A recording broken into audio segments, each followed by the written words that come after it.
Justin Matters. Thank you, Mr. Speaker. When the penny dropped for the Prime Minister on Monday and she realised that her budget was responsible for crashing the economy, she should have come to this House to explain herself and to apologise to the millions of people who will now be paying hundreds of pounds extra a month on their mortgages because of her mistakes.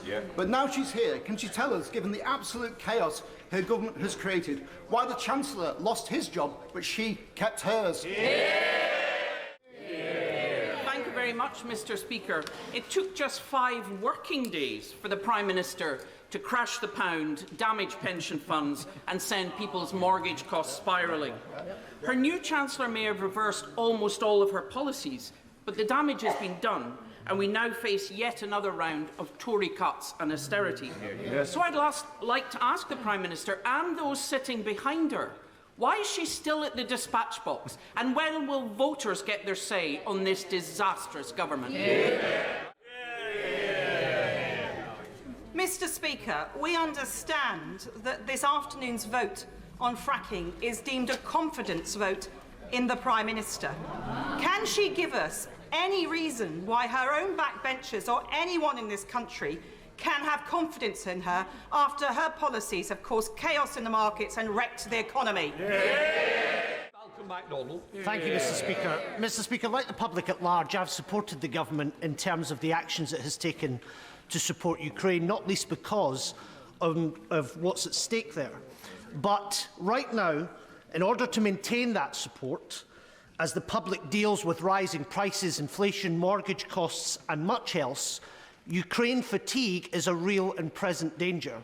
And I'm afraid to say to the Prime Minister, she is now an active driver against that public support that has so unified many of us. That has so unified many of us to do what needs to be done. So in a time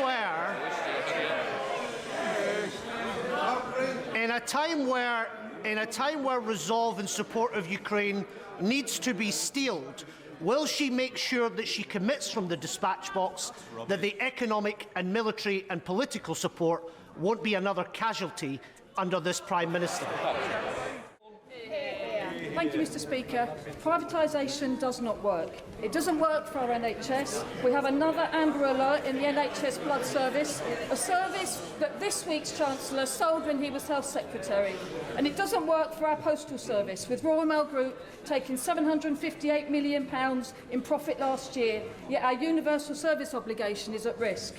Workers' pay conditions and 10,000 jobs are at threat. Will the Prime Minister continue to let obscene amounts of profit be made while services are cut and stamp prices rise, or will she launch an inquiry into the gross mismanagement of Royal Mail? Prime Minister. Smith. Mr. Speaker, the Prime Minister's Chief of Staff is in hot water after lobbying on behalf of a Libyan warlord and Big Tobacco. It turns out he's also lobbied for PPE giants Sante Global. Is it wise to have a lobbyist at the centre of Downing Street? Sarah Owen. Thank you, Mr. Speaker.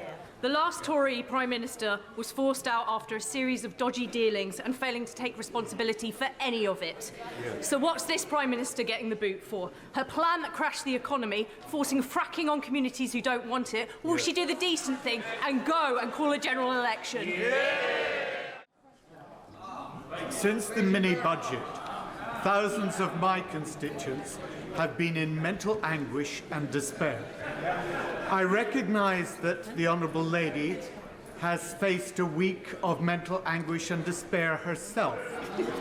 She has had people angry with her, she's had people who have mocked her.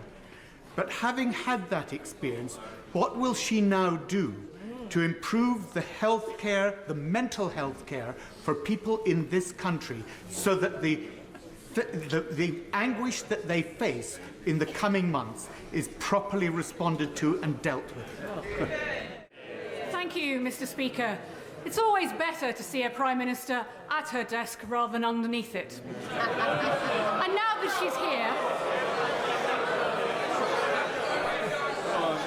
she's here, I wonder if she could tell us why next week this House will be discussing legislation that will abolish vital protections on pension payouts.